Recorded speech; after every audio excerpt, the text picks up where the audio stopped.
I am 93 years old. I have seen the world change. Not just outside, but inside me. The friends I once trusted, gone. The comforts I clung to, meaningless. And yet when I was 50, I thought I had time. I thought the choices I made, every habit, every routine, were safe, smart, necessary. I never imagined they were quietly stealing the years I had left. There are mistakes that whisper, rather than shout. Mistakes that feel small, harmless, even productive. And yet they are relentless. They erode your life quietly, until one day you wake up decades older and realize how much you've lost. What if I told you that, after 50, most of what people chase, cling to, or defend is wasted? That these invisible wastes are eating your time, your health, your relationships, your peace of mind, without you even noticing. I have lived long enough to count them, 7 in total, 7 silent thieves, masquerading as necessity, as habit, as comfort, and each one will leave you emptier than the last. I remember the first time I noticed the decay, the subtle change in my days, the tiny cracks in my routines. I thought I was safe. I thought I was still in control. But the truth is, control is an illusion. And sometimes by the time you see the cracks, it is already too late. Tonight, I want to take you with me, not into the past you remember, not into the life you think you are building, but into the shadows that follow those who never pause, who never question, who never look closely at the habits that are quietly stealing their lives. Because what I learned, the lessons I carry at 93, are not easy to hear. They are uncomfortable, they are lonely, and they are necessary. If you stay with me, you will see them. The 7 wastes after 50, the ones no one warns you about until it is too late. And you will have to ask yourself, how many of them are already in your life? Because once you see them, you cannot unsee. And once you see them, your life will never feel the same again. But the first of these wastes, the one that hides in plain sight, the one that fools nearly everyone, that is where we begin. When you are 50, the world feels solid. You have a home, a routine, a circle of people who tell you everything is fine. You have earned your life, or so you tell yourself. And because you have earned it, you believe it is safe. We tell ourselves that stability is permanent, that the habits we built, work, schedules, money, comfort, will carry us to the end, that if we just hold on, nothing can touch us. But history has a way of laughing quietly at that illusion. Cities crumble, empires fall, people who believed they were invincible are gone, all because they mistook routine for safety, habit for security. And this is exactly what happens after 50, not to nations but to lives. Small, ordinary lives, the ones built around predictable days and quiet routines. You think your body is fine, your mind sharp, your friendship solid. You think that because nothing terrible has happened yet, nothing will. But here is the first whisper of warning. Nothing lasts forever. You may notice it in subtle ways. A missed call from a friend, a cancelled plan, a fleeting health scare. You shrug it off. It's nothing, you say. Life always goes on, and it does until it doesn't. Most of us live in denial. We dress it up as optimism. We tell ourselves we are careful, disciplined, responsible. But discipline alone cannot protect you from the slow erosion of time. Habits that once served you begin to fail you. Relationships that once felt strong start to fray. Even your mind, your memory, the thing you trusted above all else, begins to falter, silently, invisibly. This is the danger of the illusion of safety. It is seductive. It makes you blind. It convinces you that because nothing has gone wrong yet, nothing ever will. And in that blindness, the first of the wastes begins to take root. It hides in comfort, in overconfidence, in the endless repetition of small, seemingly harmless routines. The first cracks appear, but you are too busy, too distracted, too proud to notice. I remember the first warning for me.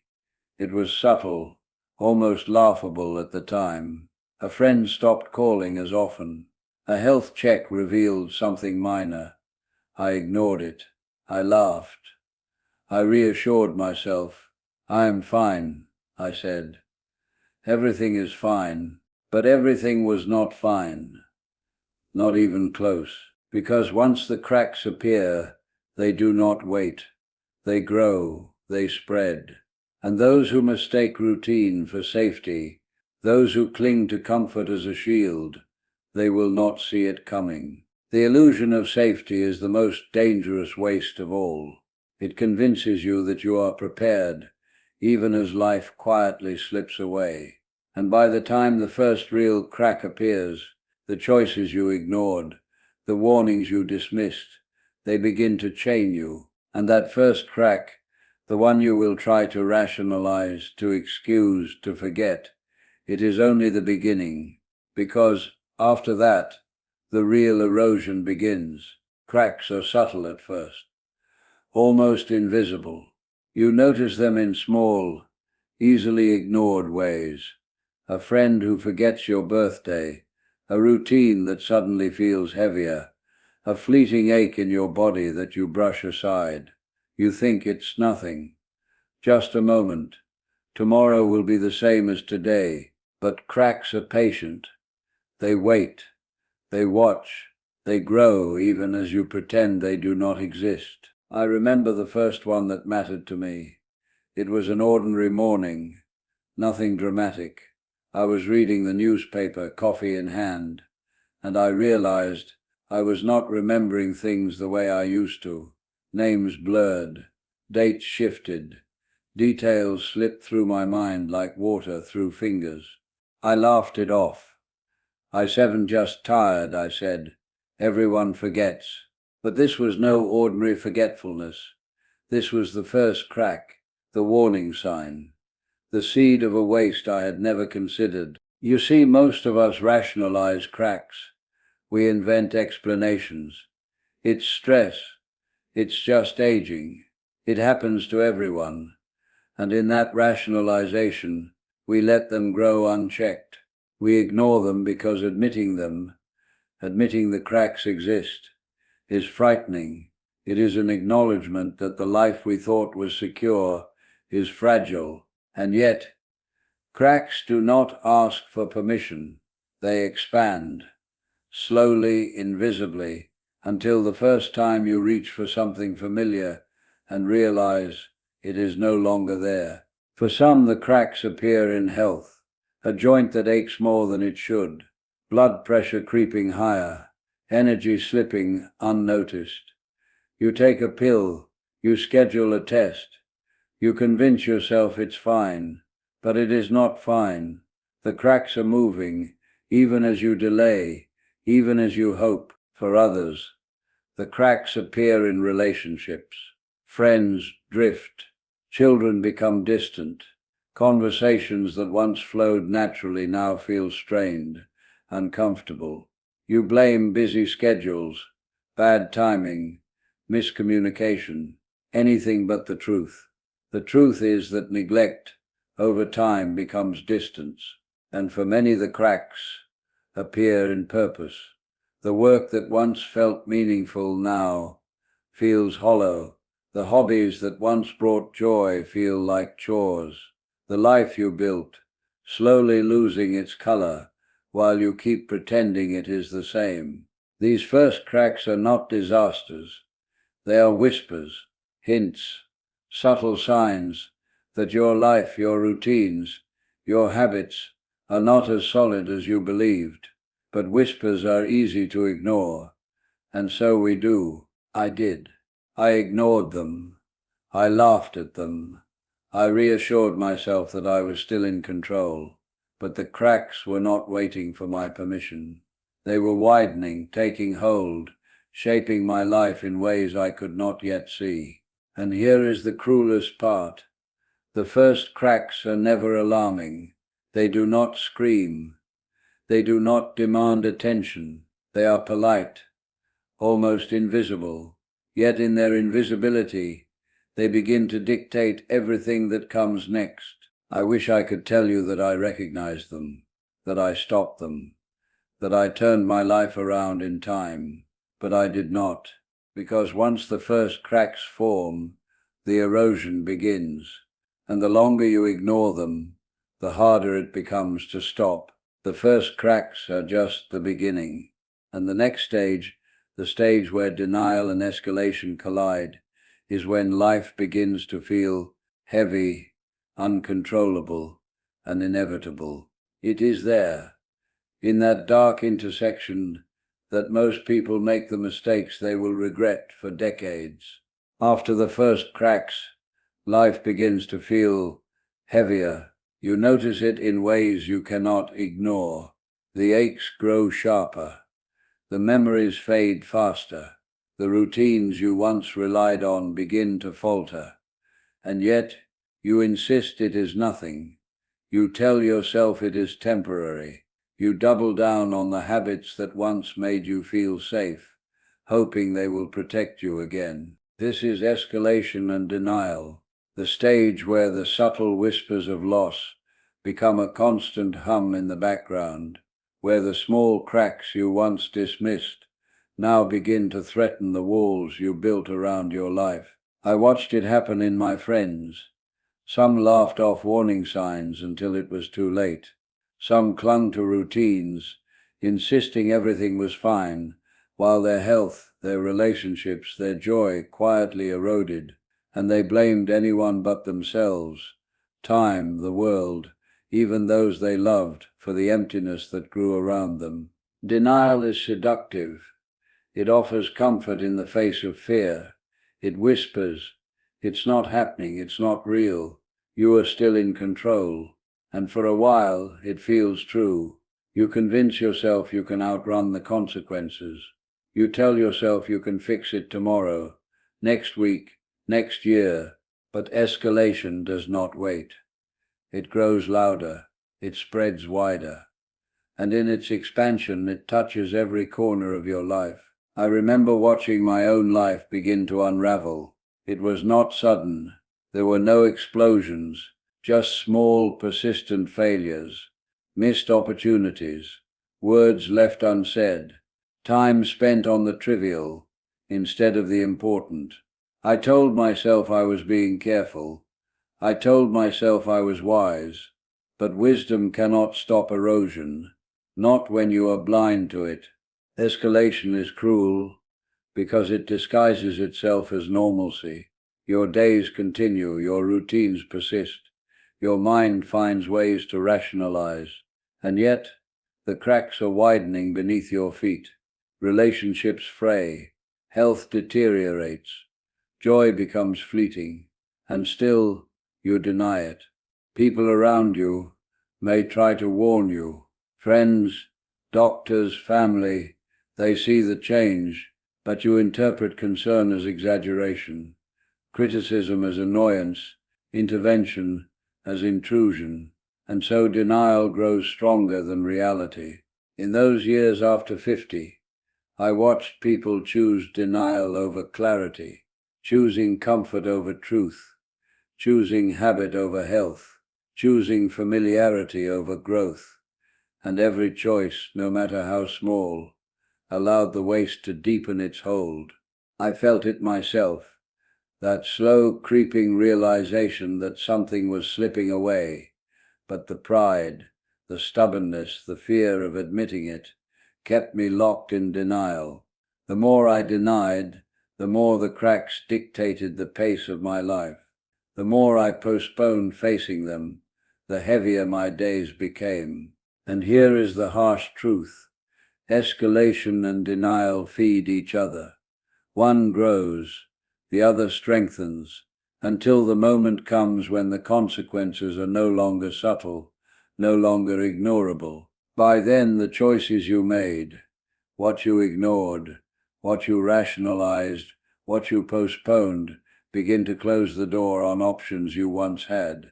I realized it slowly, painfully, that the moment when life could still have been changed, redirected, repaired, that moment had already passed. And that is when regret begins, a quiet, relentless regret that settles in your chest, that follows you in silence, that whispers in the dark every time you reach for something that is no longer there. Escalation is terrifying, not because it is sudden, but because it is invisible, creeping, patient, until one day you are forced to confront what you have lost. And the moment of realization, the one you have been denying, is devastating, because it is there, in that heavy silence, that you understand how far you have let things slip. And that understanding is unbearable. The question is no longer what is happening. The question becomes, was there ever a way back? And that is what we will see next. The point of no return. There is a moment in every life, a moment when the cracks have grown too wide, when denial no longer protects you, and when the choices you ignored close the door on what could have been. I call it the point of no return. It is not sudden. It does not announce itself. There is no flashing sign, no alarm, no dramatic collapse. It is quiet, subtle, and yet once it passes, there is no going back. For me, it came in small, almost laughable ways: a forgotten appointment, a missed opportunity, a neglected health warning, but each one added weight. Each one nudged me further down a path that I could not reverse. And by the time I realized the danger, it was already too late. Most people do not see it. They do not recognize the fatal choice as it happens.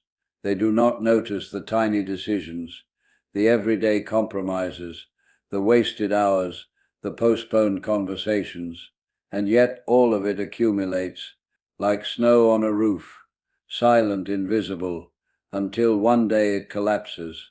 I remember the moment clearly, not because it was dramatic, but because the weight of it hit me all at once.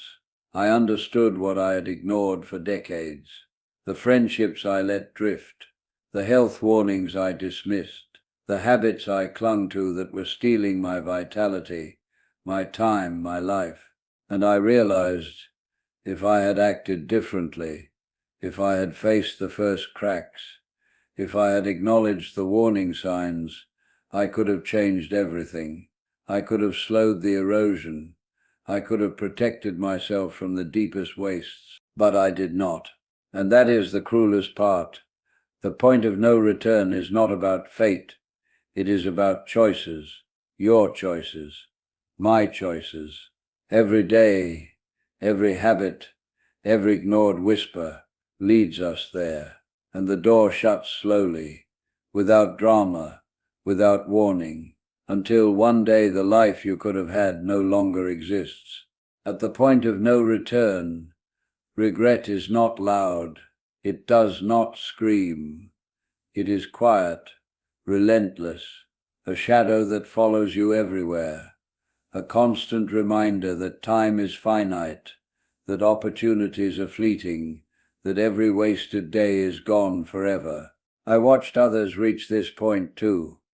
People who laughed off warning signs, people who postponed action, people who told themselves, tomorrow I will fix it.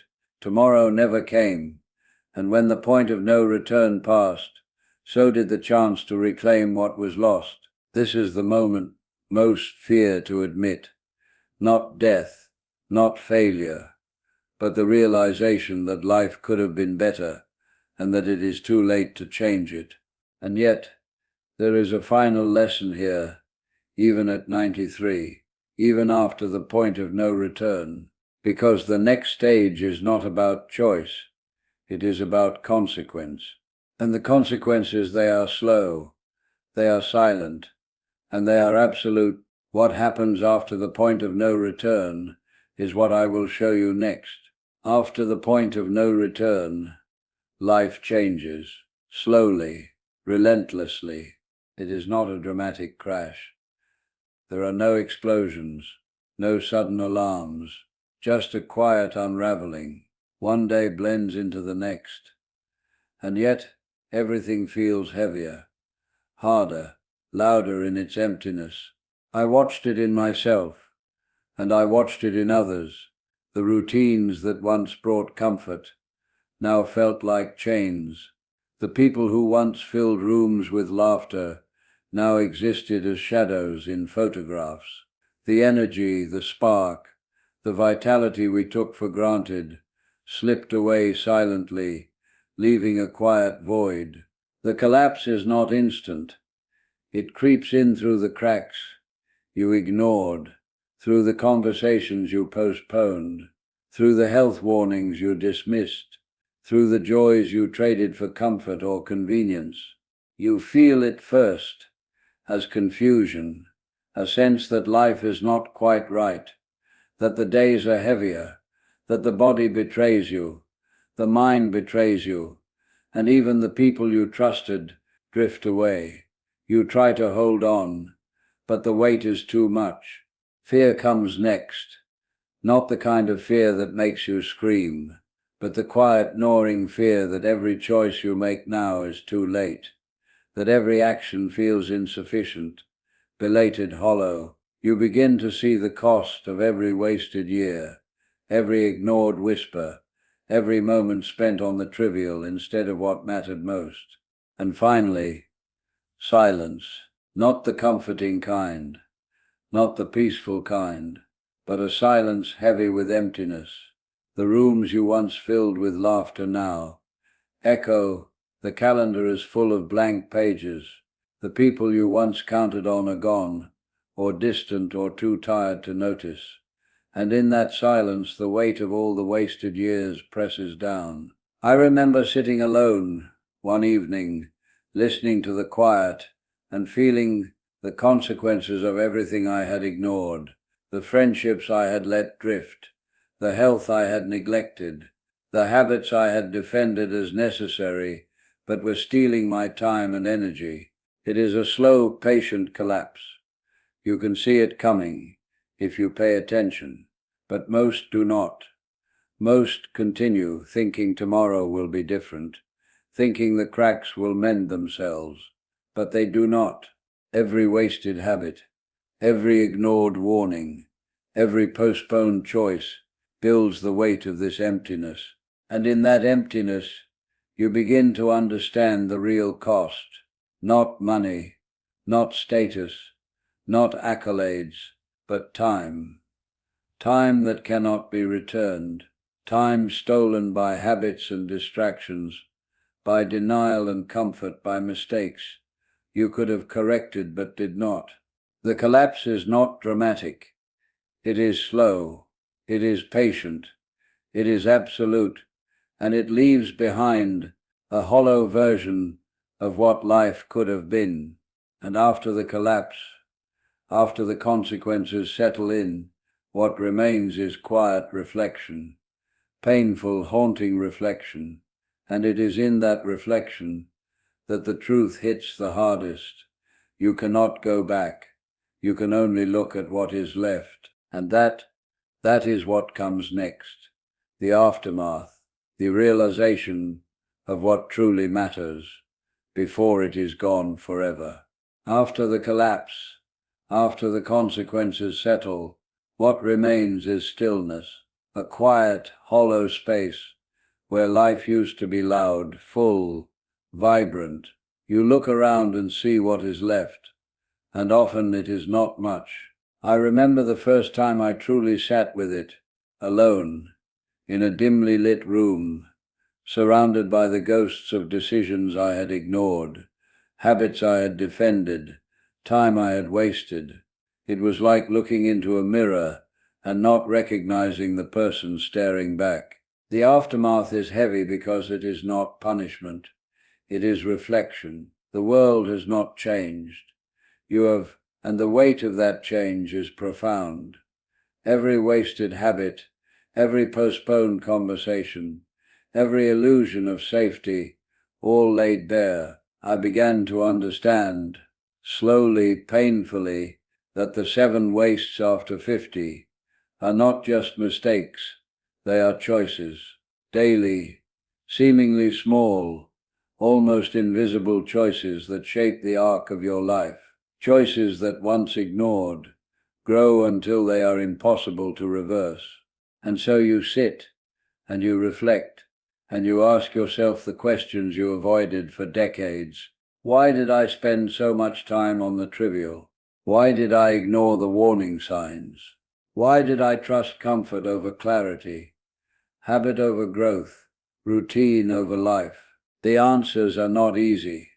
They do not provide solace. They do not erase regret, but they are necessary.